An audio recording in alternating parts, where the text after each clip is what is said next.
Hello, I'm Tegwin Roberts and welcome to the third and final episode of the Fagans Pub History Podcast. Just to warn you, there is a bit of swearing in this episode. If you haven't heard the first two episodes, I suggest you go back and have a listen to those first and then catch us up. If you have listened to the first two episodes, you'll know that Fagans is a legendary traditional music pub in Sheffield, which was home to landlords Tom and Barbara Boulding for 37 years. They retired in February 2023 and the pub is now under new management. This podcast is an attempt to capture some of the memories and the magic of Fagans during their time behind the bar, a time in which they curated the music sessions that the pub is now famous for and created a real Fagans family. I've been a regular in the pub since the late 1990s and I'm not exaggerating when I say that Fagans has changed my life. In this episode, we're going to move into the 1990s and early 2000s and look at changes to the pub, including the impact of the smoking ban, and talk to some more members of the Fagans musical community. One of the things that pretty much everybody I spoke to talked about was the variety of different people who drank in Fagans whilst Tom and Barbara ran it, and how this made the pub a really special place, both musically and otherwise. Here's Mike Walsh, a brilliant musician of Irish descent who we heard from in the last episode. There's a real eclectic mix. He had everyone from builders to workmen to professors to musicians to all sorts of things. But it was the sort of place that, like, if you went to a tune session in Manchester, say, and it was a tune session, and some came in to start singing a country and western song or something a bit off-centre or out, people might get cross, but there you just had all sorts of surprises. As long as it was decent and you were playing pretty good stuff and you were nice, it didn't really matter. So Sunday afternoon sessions were great. That was Mick Raff and the Pat, and they'd be singing some sort of Americana, I suppose you'd call it now, country songs. There was one Sunday, a load of there was always students in. I thought it was an Algerian student came in, and he asked could he borrow a barrel, and he started and did whatever it was, Algerian thing, song, and that went down. So that was the sort of thing, anything could happen. As we talked about last time, Tom and Barbara had to actively manage the pub to make sure that it was a welcoming place that attracted a good mix of people and was also a space that quality musicians wanted to come and play in. Sometimes the way they did this was obvious, and sometimes it was things that you didn't necessarily notice at the time but that made a huge difference when you look back. One of the things I saw Barbara do regularly was expertly and politely move people who were just in for a chat out of the back room to a much better table in the front room, either just before or even sometimes during a session, to make things easier for the musicians. Obviously in a pub people want to chat, but when people are shouting over the music it makes it almost impossible to play, so there's definitely a balance to be struck. As the sessions in Fagans grew and developed through the 1980s and into the 1990s, the pub started to gain an international reputation, although much of the publicity was still done by word of mouth, particularly amongst the musicians. Here's Martin Harwood, a Scottish musician and Fagans regular, who was introduced to the pub by another musician he'd met in France. I'm Martin Harwood, and Fagans has been my second home since about 1996 when I moved to Sheffield. And the reason I went there, I mean, I was into playing trad music, and I was busking outside Cole Brothers, which is what I was doing when I first moved to Sheffield to make a bit of money. And I bumped into a guy who I'd met when I was busking in Aix-en-Provence, and that was Scotty, who is no longer with us, but he used to come down and play tunes as well. And he said, "Oh, I've met you. I'll be in Fagans tonight. Why don't you come down and have a go there?" And when I walked through the door, it was like coming home. As Mike mentioned earlier, the sessions at Fagans have attracted musicians from across the world. One of the international musicians who are part of the Fagans family is David Chang. I met Dave playing his erhu in the sessions at Fagans in the mid-2000s. The erhu is a Chinese two-stringed fiddle with a very distinctive singing sound, and perhaps isn't the sort of instrument you expect to see in a traditional music session in the UK. David told me what it was like coming into the pub as a Taiwanese student, and why Fagans is still his local, even though he's now back living in Taiwan. My name is David Chang. About Fagans, I came to Sheffield in 1995 as a student, and actually I heard Fagans quite early when it's a place in Sheffield where you can have a true Guinness, a pint of Guinness, and my friend told me. So, however, just before the university campus extended and also all the student flats.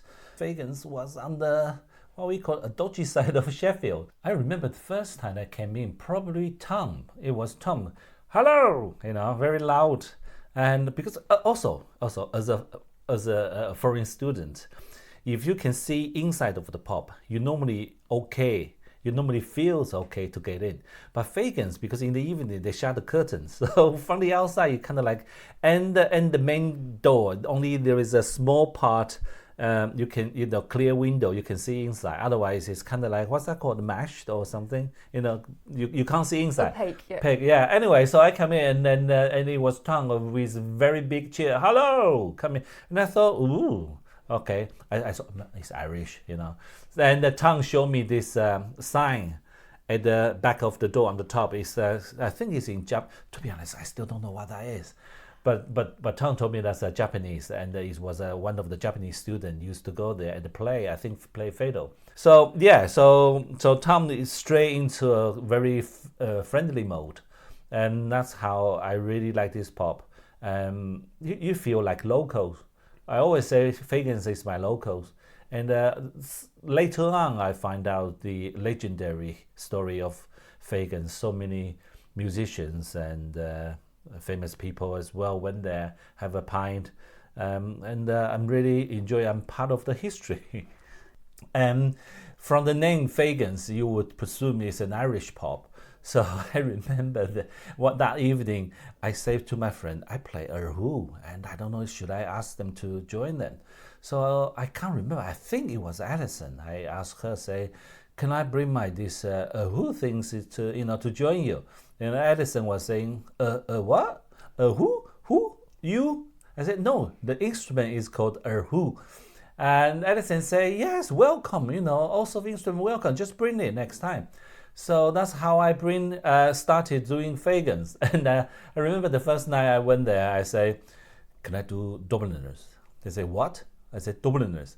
And they would kind of give me this weird look, because I think not really people doing the Irish, the Seven Drunken Night things. It's they say you can play anything, play something Chinese or Taiwanese. So then I realized the music genre there is actually everything you can play. I remember Trevor Thomas say, there is no different type of music. There is only good music and bad music. So just play the good music.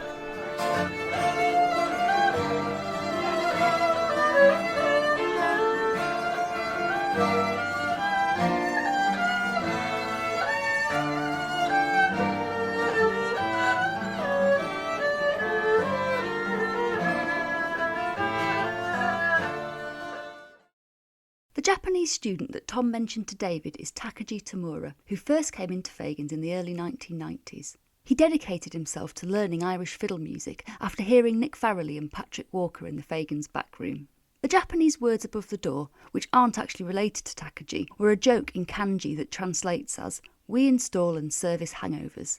There's a video of Tom talking about this and the day that the mayor of Osaka came to Fagans for Sunday dinner on YouTube at Fagans Stories Sheffield. Quite a few people told me about how Takaji came to Sheffield to go to university, and having discovered Fagans, extended his time here as long as he could by taking extra language courses just so he could keep coming to the pub and learning to play Irish fiddle. Eventually he had to tell his father that he didn't want to go back to Japan and run the family business. His family was coming to visit, and Takaji told Tom and Barbara how nervous he was about what his father might say, so they threw him a party. At the end of the night, Tom explained to Takaji's dad how talented they thought his son was and how they felt he should be given a chance to carry on and develop his traditional music skills. Takaji's dad gave it some serious thought and finally solemnly agreed to allow his son a year to see what he could make of it, at which point Takaji and everybody else jumped around the pub in celebration. Takaji went on to study in Galway and now runs an Irish fiddle school in Japan. Here he is playing Patrick Walker's hornpipe from his album Strange But True.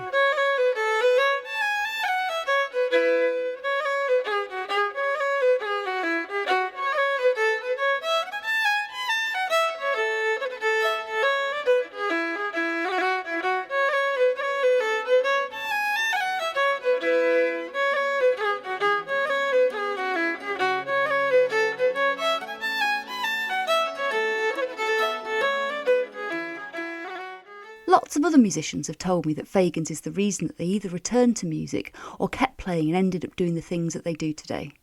Here's Emma Clark, who I started coming to Fagans with in the late 1990s when we were both studying archaeology at Sheffield University. Yeah, it definitely changed my life, and I take that with me wherever I go. I always think about Fagans and how without that I wouldn't be doing any Irish music, I wouldn't be doing all sorts of things. It's just... Completely agree. And do you know the number of people that have said similar things? Well, I can imagine. It's probably the same for everybody, isn't it, that's gone there? It's surprisingly similar, you know, and all the people that we went in on Monday night and thought, oh my God, they're amazing. Yeah. When they first went in, they were nervous and they just didn't know like how to join in, and there's been those kind of... That's the thing earlier when you were talking to me about the 80s and when people were going in, and suddenly you think, oh yeah, the number of people that have gone in and it's changed their lives like that.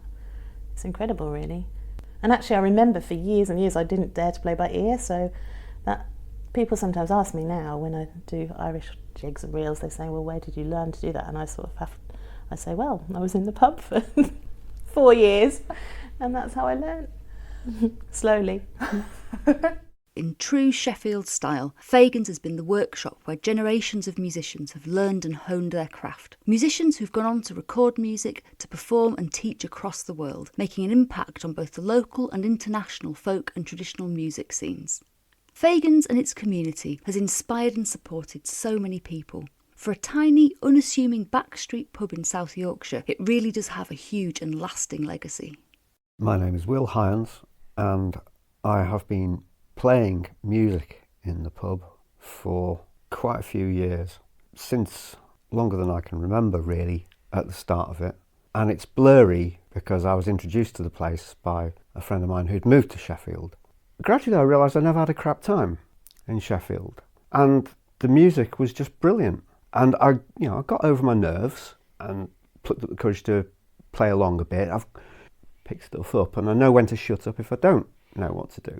And then there came a point where I realised that if I changed what I do for a job, I'd be able to get a job in Sheffield. And that just immediately made so much sense that I did it and moved here. Late 90s, hung out a little bit, then went away for a year and then came back properly in the year 2000 and I've been here since. And on landing, I was in Fagans 6 days a week. And it changed my life, genuinely, for so many reasons.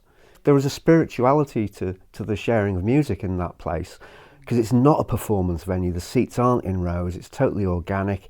It's eye contact. Who fancies doing something? Invite people to do stuff if they haven't done something, you know. To me, it's really deep.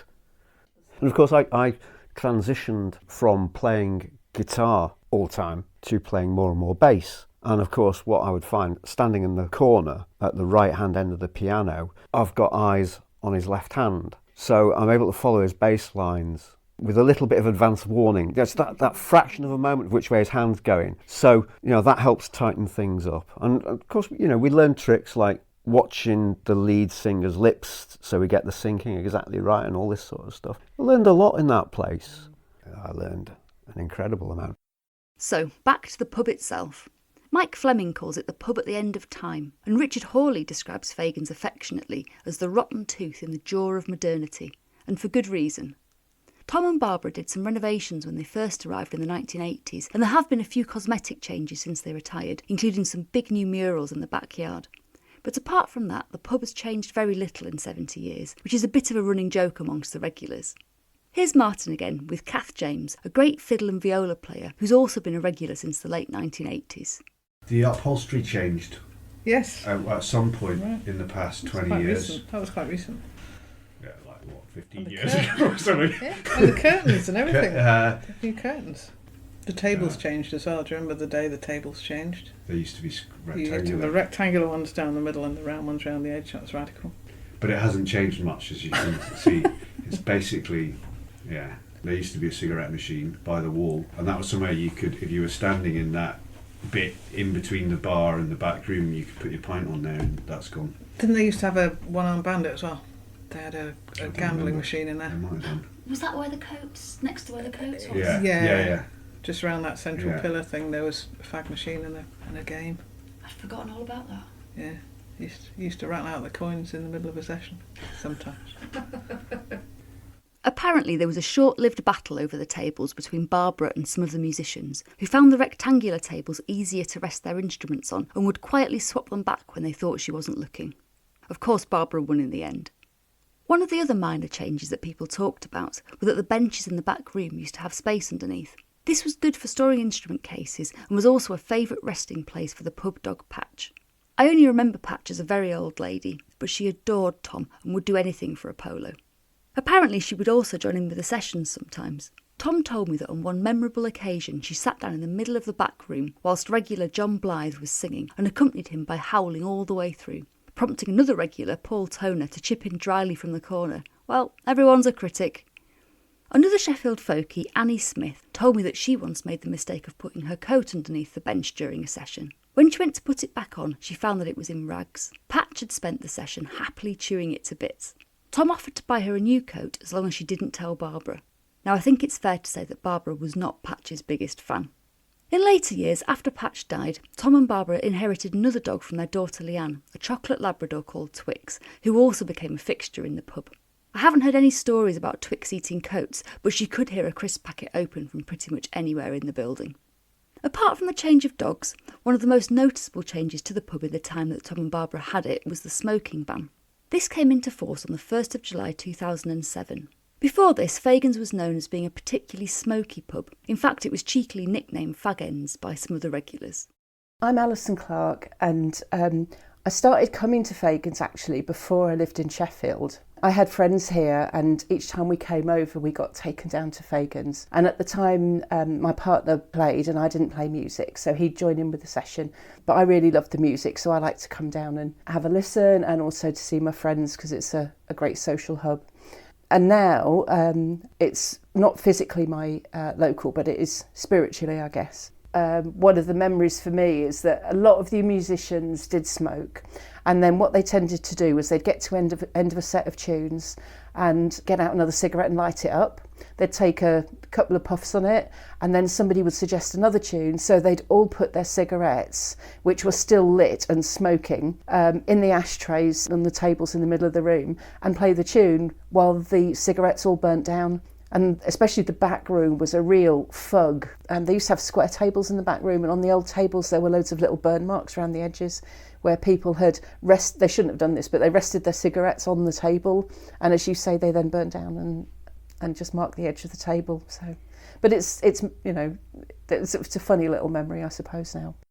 So I'm Beck Kay, and I got into Fagan's through Irish music. I had friends in the 90s who I'd just started working. I'd come back to Sheffield with a job, and I met a group of people, friends who were actually at university doing folky stuff, and they said come down and see what goes on.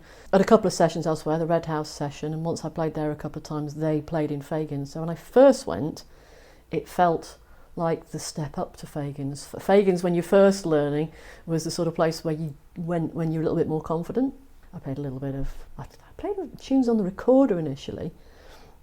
And I remember Pat Walker turning around and saying, "It's about time they learned a proper instrument." I went, oh, okay. So I started playing a whistle, and then I got a flute. Pat, he was the only person who could ever play the fiddle whilst smoking a cigarette. And he would when he was into something soulful and not jigging around too much, he'd have his cigarette bounced on the edge of his lip, and gradually more and more the ash would get longer and longer and longer. I'd be thinking, his beautiful fiddle, and all of a sudden it would just land on his fiddle, and I'd be, no, that's not the way to treat a musical instrument. I remember him doing that with his guitar and having it at the end of the guitar. And he used to wedge it, didn't he? He used to wedge it into the strings, and it would just burn away. Sue Taylor, who we heard from last episode, also told me a funny story about Hugh Waller and cigarettes in Fagan's. I just remember things like Patrick having his cigarette in the top of his guitar and just watching the ash burning down while he was playing a song and wondering whether he was going to get to the end before it got to his guitar. Well, Hugh did that and he didn't smoke. Really? He just had the cigarette. Why? But he didn't, because Keith Richards did. Well, that's what he said. So, he'd never smoked, he'd been an asthmatic. So, it's just another peculiarity, you know. No wonder the pub had a smoky atmosphere. I remember as a non-smoker in the 1990s having to put my clothes in the wash when I got home from the pub, and my guitar case always smelling of smoke. You can't really imagine it now. There was a concern before the band came in that it would decimate the sessions, and I remember it being a big thing. Trevor Thomas, who we heard from in the last episode, told me that on the night before the ban, he smoked a cigar in the pub and symbolically dropped a bit of the ash into the sound hole of his guitar for good luck. In the end, most people adapted very quickly, and the sessions carried on much the same, with just the occasional fag break as people went out into the backyard for a smoke. Another change that people talked about was the many photographs, drawings and paintings that appeared on the walls of the pub over time. Here's Alison Clark again, followed by Martin, both talking about the memories on the wall. It's really sad when we lose people, and I think one of my favourite friends was Mick Rafferty. He was a Scottish guy, and he used to play pipes in the Black Watch. And he was just an amazing bagpipe player, and he brought them into the pub sometimes as well. And of course, you know, they're really loud instruments anyway, especially in a small pub. But he used to go and sort of stand in the kitchen door so it wasn't too loud in everybody's ears. But he did that, and then he also played guitar and sang. I mean, one of the things with Fagans is that over the years, one of the ways it's changed is that we've got more and more and more photographs of everybody up on the walls. So in the back room where the music happens, there's photographs of loads of us, people who have just been regulars in the pub, and a few more famous faces who have been in. So all of the walls are now covered in photographs, and it's amazing to look round.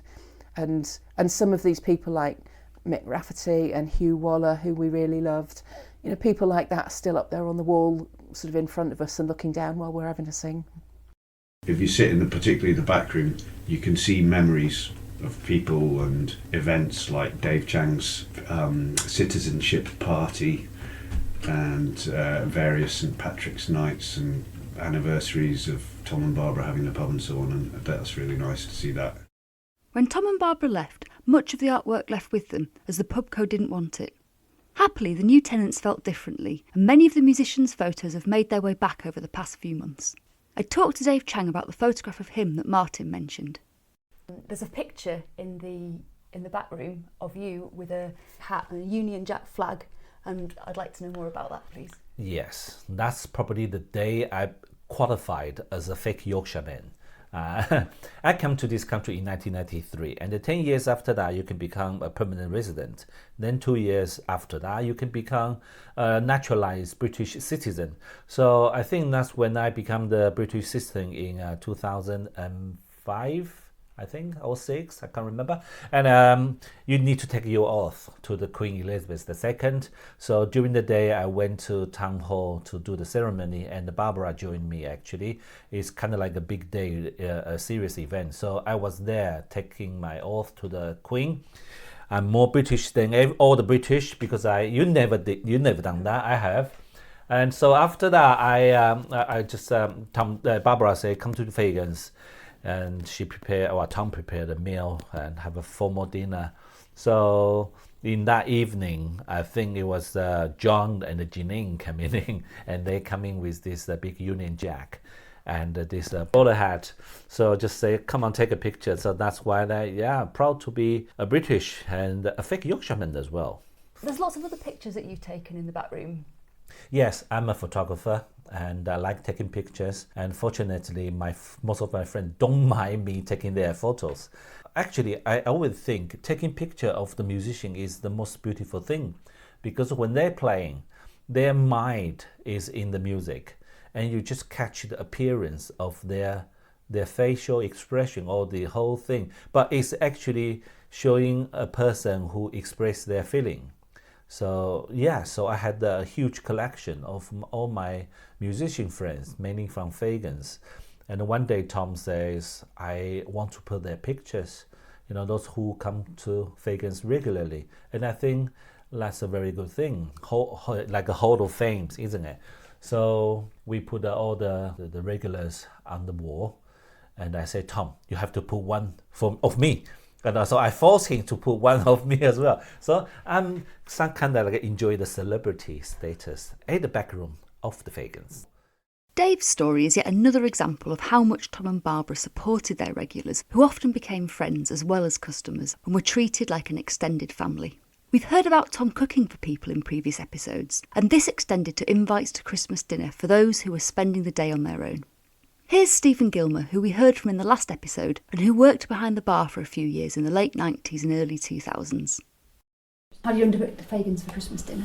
So I think everybody else was away at in-laws and I was staying in Sheffield on my Todd, and they extended an invite, and there were 20 odd people there at least, and 4 or 5 of them were nomads as well. But it was great because the deal was you just obviously they didn't work behind the bar.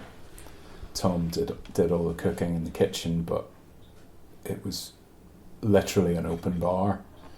You went up and poured yourself whatever you wanted. 7 courses. Wow. Did it last all day? Yes. It did. And can you remember what the 7 courses were? I can't imagine what. Was it like a dessert wine to start, or? Good question. Go on. You'll remember most of it at least. I Before don't your know. 6th pint. One of the very first ones was a mini battered fish and chips. That was very good. I think there was like a smoked salmon type course, then maybe that fish and chips, then something else, and then the main thing. And yes, very posh drinks with each course. Andrew had brought a red wine of particular renown that I think he and Tom had. I think I got half a glass, but I was the only other person that got a bit, I think. But yeah, it was a great Christmas. Dave Chang also spent Christmases at Fagan's. Again, as a foreign student, during Christmas time, Tom and Barbara very kind to offer, say, "Oh, would you like to join us for Christmas meal?" And I thought that was a very family thing. I thought in the beginning I didn't think that's suitable for me outside, but they are really like my big brother and sisters. They said, "Come, join us." So we had I spent a lot of time with Tom and Barbara, and also their children, Leanne, Simon, and Andrew, who are in the Navy, So I can't remember when, maybe 2005. And since then I started go to Fagan's for the Christmas meal. And I married in 2009, and after that my wife Fraser and we all went for Christmas meal. Then 2 years later, my son Yang Yang, and another 2 years later. So it's like it kept growing, So we went there. So Christmas meal, I always spend the Christmas day on Fagan's, and Fagan's is kind of like my home from home. I have to be there on the Christmas day. Yes. As we've mentioned previously, St Patrick's Day was, and still is, a big feature in the pub's calendar. Singer and musician Beck Kay, who, as we heard earlier, started going to the pub with a group of friends in the 1990s, told me about squeezing in for a Paddy's Day session in the Snug. Paddy's night, when I was younger, I used to do the Paddy's night wrestle. I remember one Paddy's night we just couldn't get in, and you know the little Snug? And I told you the crowd of 7 of us that used to play, and we just couldn't get into the main thing. But we were determined, and we squeezed about 8 or 9 of us. I think probably, I can't remember the exact number, but I reckon it must have been 8 or 9 of us in the Snug playing a separate session in the Snug. And it fits 4 people, but there was about 8 or 9 of us playing in the Snug one Paddy's. And that was great because you could just reach over the bar. You didn't even have to come out. All you had to do was leave that tiny room to go to the loo. It sounds very much like one of those how many people can you get in a phone box kind of. Yeah, there's definitely a how many people get. And do you know, I think it's the only time I've been going in there 30 years. I've probably only ever once gone in the Snug, and it was Paddy's with 8 or 9 other people. This gives a sense of just how busy the pub could get on St Patrick's Day. Here's Martin again. I do remember one night I was out with Winky, the great accordion player, and we'd been doing St Patrick's gig in Orchard Square, and we decided to go for a tune, only he went to the Dog and Partridge. I think it was back in the days of the Dog. He went to the Dog and I went to Fagan's. We both thought the other was joining us there. And by the time we'd figured it out, it was actually physically impossible to get out of either pub because they were so full. So I had a great time in Fagan's, and I think he had a pretty good time in the Dog. Stephen Gilmer and his brother Brian also told me about their memories of Paddy's Days in Fagan's. And then the other thing about Paddy's Day, the one year that Tom and Barbara came up with an absolute belter was the year they had the pubs for life, not just for Paddy's Day badges that they handed out to people they didn't recognise who came into the pub on Paddy's Day. I thought that was a great little move. Well, you were working there at that time? Or just shortly after, so early 2000s. Yeah. But everybody that came in on Paddy's Day had been in there every year on Paddy's Day for decades. But never listened to them. But I worked 3 or 4 on the trot, and there were definitely people I had given a badge to. Yeah.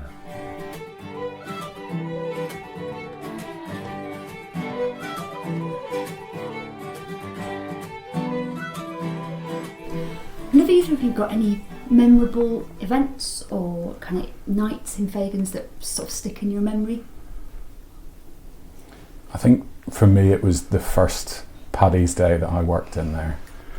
So I hadn't worked behind a bar before working in Fagans, and Tom and Barbara definitely believed in throwing you in at the deep end. So my first ever shift was a Friday night.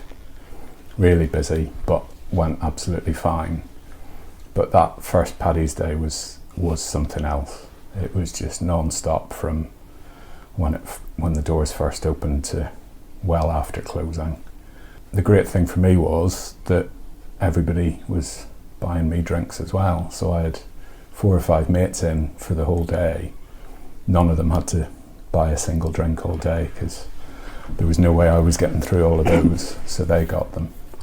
And the other one that jumps out was the first time I ever did a full moon, because Barbara warned me just beforehand, you know, have you ever done a full moon before? And I was like, yeah, very funny, good wind up.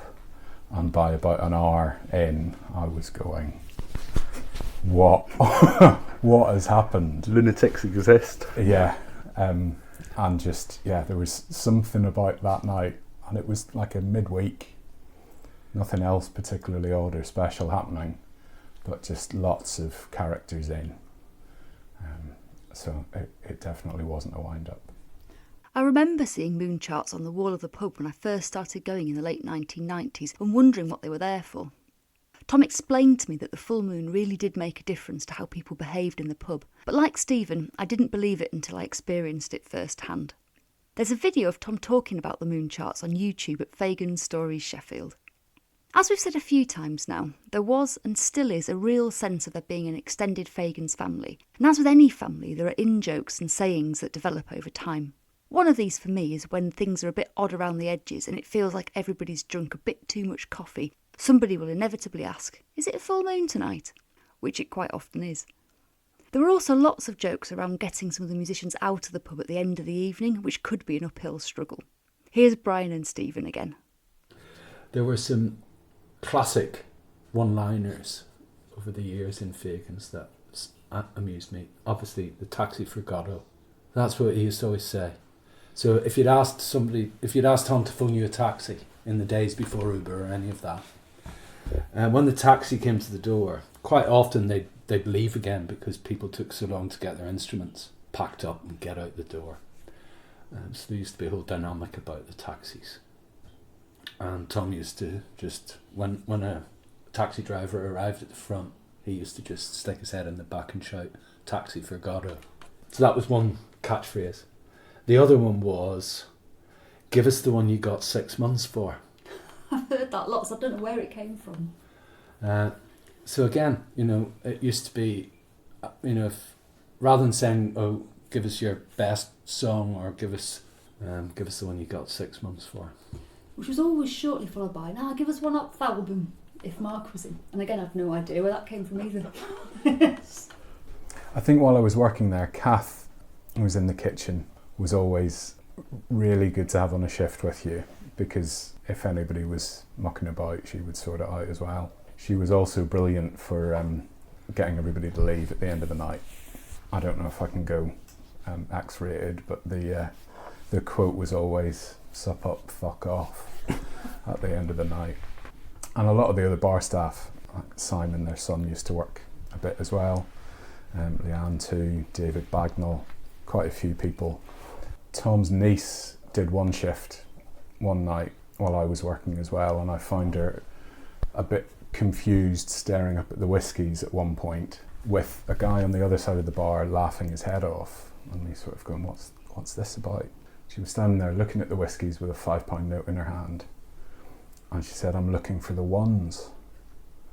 I'm like, "What do you mean the ones? There isn't a whiskey called Ones." And she's like, "Well, that bloke's just given me this and asked me for 5 ones." I was like, "He wants £5 coins." Like, okay. So she duly dished those out and he was happy, but that story got repeated a few times, I'm sure. The convention at the end of the sessions under Tom and Barbara was that the bell would be rung, last orders would be called, and then there would be about 20 minutes of drinking up time, at which point the main lights would be put on in the back room, usually at the end of a song or a tune. These were known by the musicians as the fuck off lights, as they were a clear signal that the pub was now closed and it was time to go home, whether we liked it or not. Another funny story a few people told me was about one regular, who will remain nameless, who came into the session one night having already been drinking somewhere else. He was a big man, and as he walked into the back room, he was a bit wobbly. He tripped over Patch the dog, staggered and fell into the tables in the middle of the room, sending pints and people flying. Now, this doesn't sound very funny, but the song that was being played at the time was Tom Petty's Free Falling, which seemed very apt. Certain songs have acquired particular meaning in the pub, and that one is often accompanied by a retelling of this story. And it's a long day, living in Reseda, there's a freeway running through the yard, and I'm a bad boy, 'cause I don't even miss her, I'm a bad boy, for breaking her heart, and I'm free.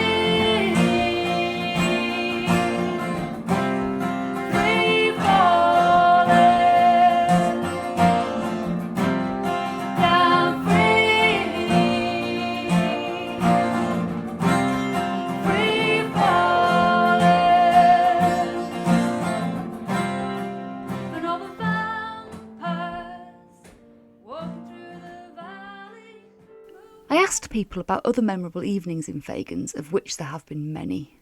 And are there any other sort of nights or events in Fagans that kind of stick in your memory? There's the obvious ones, like the night Jules Holland came in. But actually, one thing about that night was that he eventually was persuaded to sit behind the piano, and he told us the chords that he was about to play, and we were like, "Well, that's a 12-bar blues. Of course we just play." And I walked home. I mean, he did clearly enjoy the night, and I walked home from that with his guitar player, and we had a rare old chat. Fontaine DC recently as well. Yeah, Fontaine were in. We didn't know who the hell we were. We had to look them up online.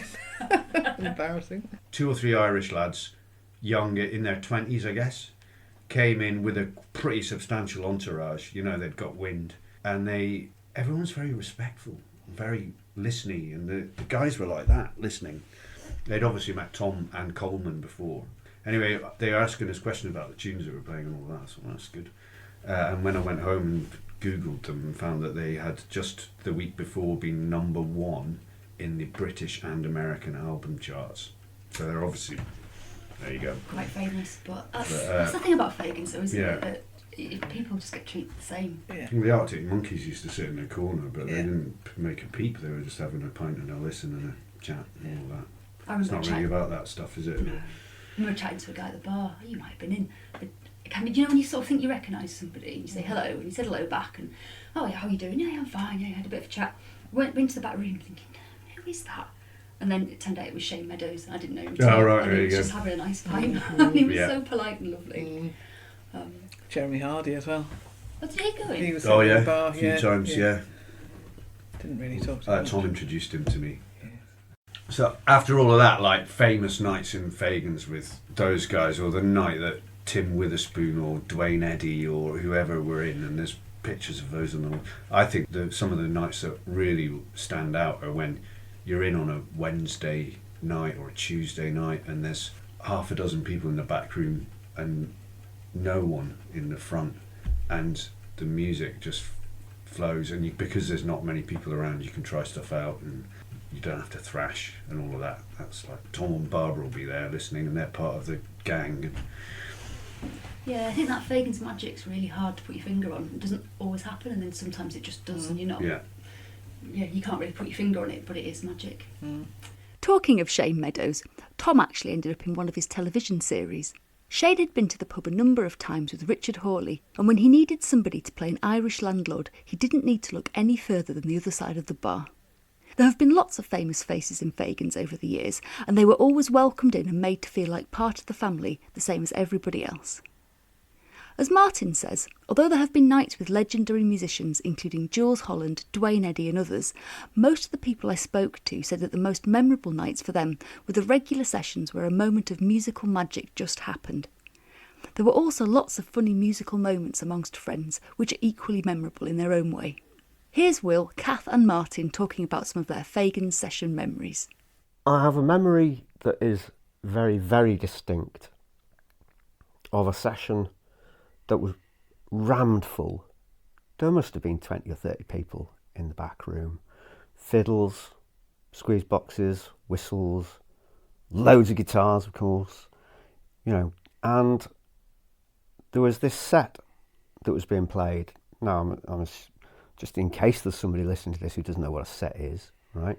Each tune is probably reasonably short. It might be a minute and a half. You go through the tune a couple of times, and then you seamlessly go into another tune that goes well with it. So you might have a 3-tune set. And at the start of it, people will say, well, these are the names of the tunes we're doing. For the guitarists who might not know them, this is the chord progression very quickly, or just we're in the key of D, whatever. It's D-A-D is the 3-tune set. So anyway. And this was a 4-tune set. And as I say, the place was rammed. Not a collective that had been together particularly, I don't think. And it was a flyer, right? It was just a rocket-fueled trip to orbit. And the 3rd tune is steaming along. And then there's this moment, end of the 3rd tune, everybody stopped for one beat. And then smashed into the 4th tune. And everybody looked around at each other. And people were laughing. And it was like, oh my God, what just happened? And it was that moment of connection that it was just indescribable, that moment. And I hope I remember it till the day I die. Donald's got a massive arse. Yes.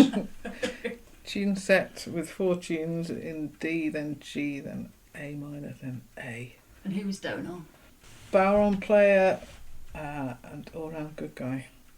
So we were in a phase of playing a lot of music from Cape Breton Island in Nova Scotia, and Donald was an enthusiastic participant of the session at the time, and at one point I saw him writing something in his book. He would always ask us what we were playing and where was it from and so on. So I saw him writing something in his book. So I leaned over his shoulders. What are you writing, Donald? He's writing, who is Kate Breton? Where do we start? Anyway, he was lucky enough to get a set of tunes named after his backside. Yes. Mainly because when you're shouting out the keys on a busy night, if you say D, E, G, they all sound like the same. So given words, Donald's got a massive arse. There you go. He hasn't, by the way. No.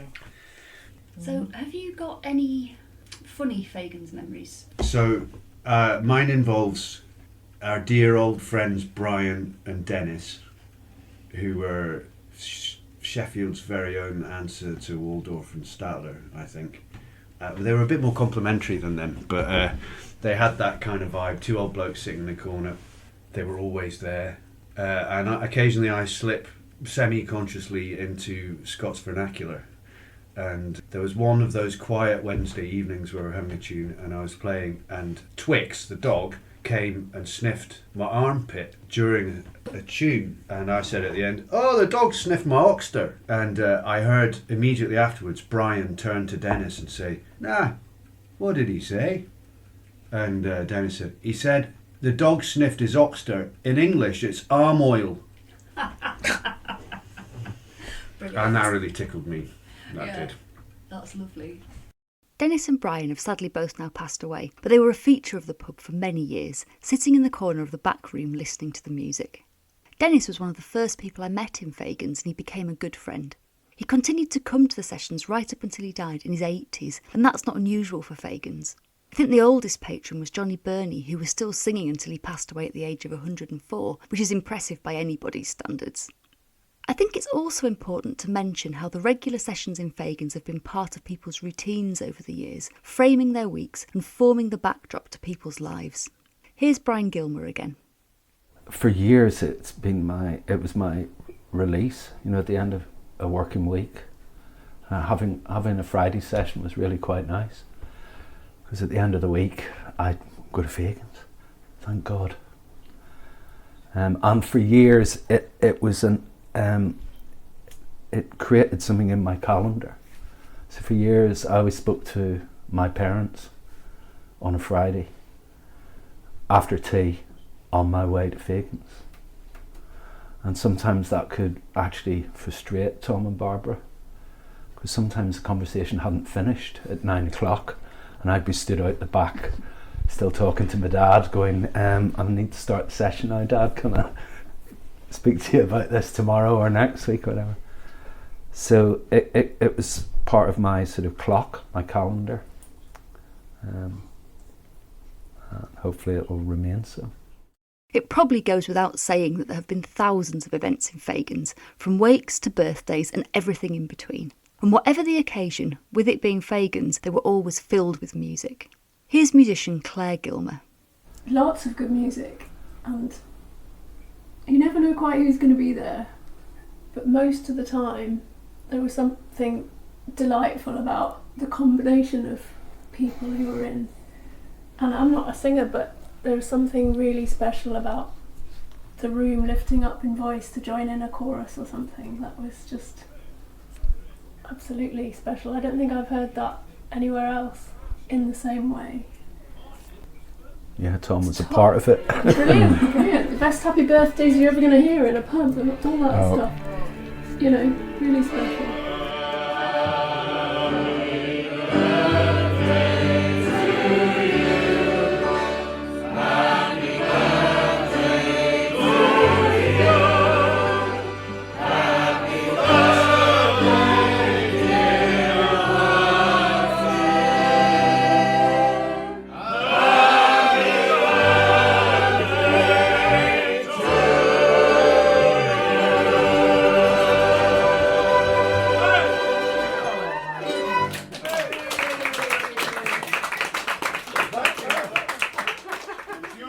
Tom often talked about the Fagans Ale Voice Choir, and some nights it really did feel like there was a choir of voices singing together in harmony in the back room. Something else to mention about birthdays in Fagans is Tom's catering. If it was a special birthday and you asked him to put on some food, Tom would do a buffet featuring chips, curry, veggie chilli, salad, and if you were really lucky, his Greek cheese pie. Even on standard birthday nights, there would usually be a chocolate cake or a gala pie with candles in, and quite often both. I said previously that some songs have taken on a particular meaning in Fagans. There are some songs that have a very emotional attachment for people in that space, particularly when they evoke memories of friends who are no longer with us. There are lots of songs that used to be sung by the great Hugh Waller, including Bonnie Light Horseman, Northwest Passage and the Rolling Stones' Wild Horses, which still echo in that back room.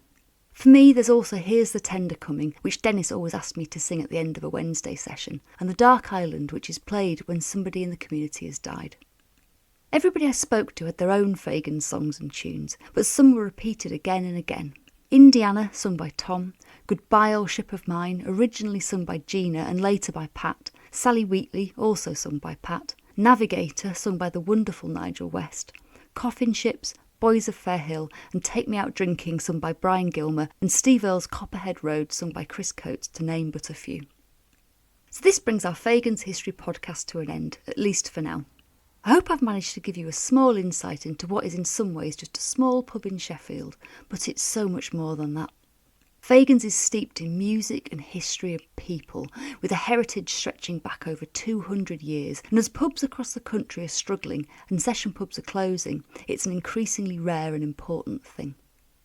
There is so much that I haven't had time to include, and other groups that have played their own part in the history of the pub, including the Quizzers, the Rugby Lads and many others. I just want to say a huge thank you to everybody who shared their memories and their music with me, and apologies for all the bits that I've had to leave out. As we said in the last episode, Fagans has reopened following a sympathetic refurb, and the quizzes and folk sessions are back up and running, so hopefully see you down there for a tune, a song and a pint sometime soon. As Tom always says, it's people that make pubs, so let's make sure we do.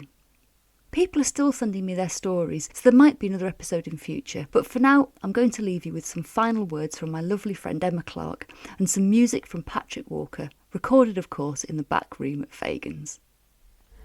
I loved Sheffield, I loved studying here, and I loved all the things that were great about Sheffield, but going to Fagans is far more important than anything that I learnt, when I was studying, because it has changed my life, the music that I do now, the gigs that I do, but it's more than that. I think the people really feel the music that they're making, and they really connect with it, so it comes across. I think it's easy to pick a folk song and sing it and think, oh yeah, great, I've done a version of that, but there's something more special. There's magic, like you said. It's just a bit of magic.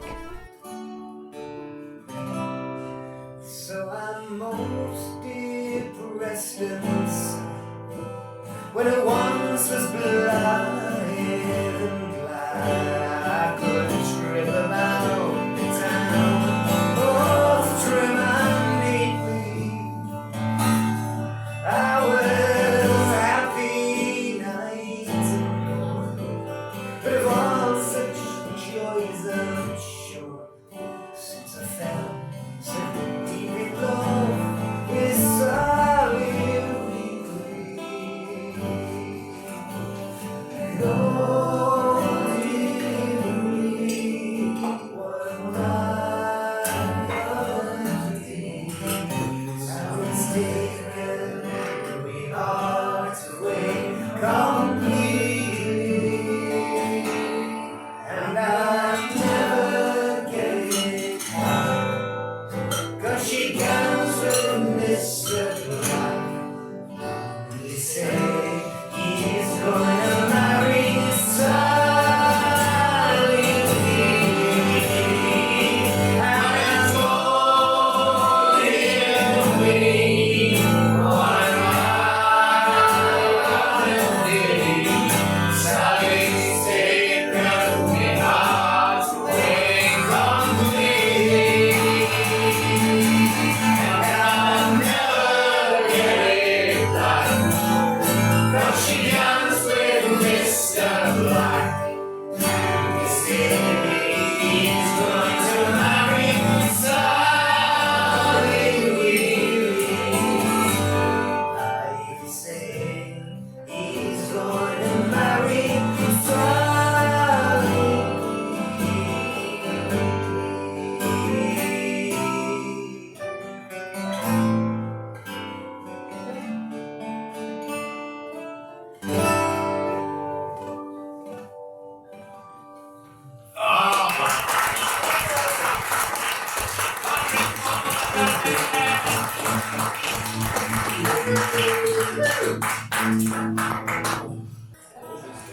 This podcast was written and recorded by Tegwin Roberts with support from Dave Young and Edwin.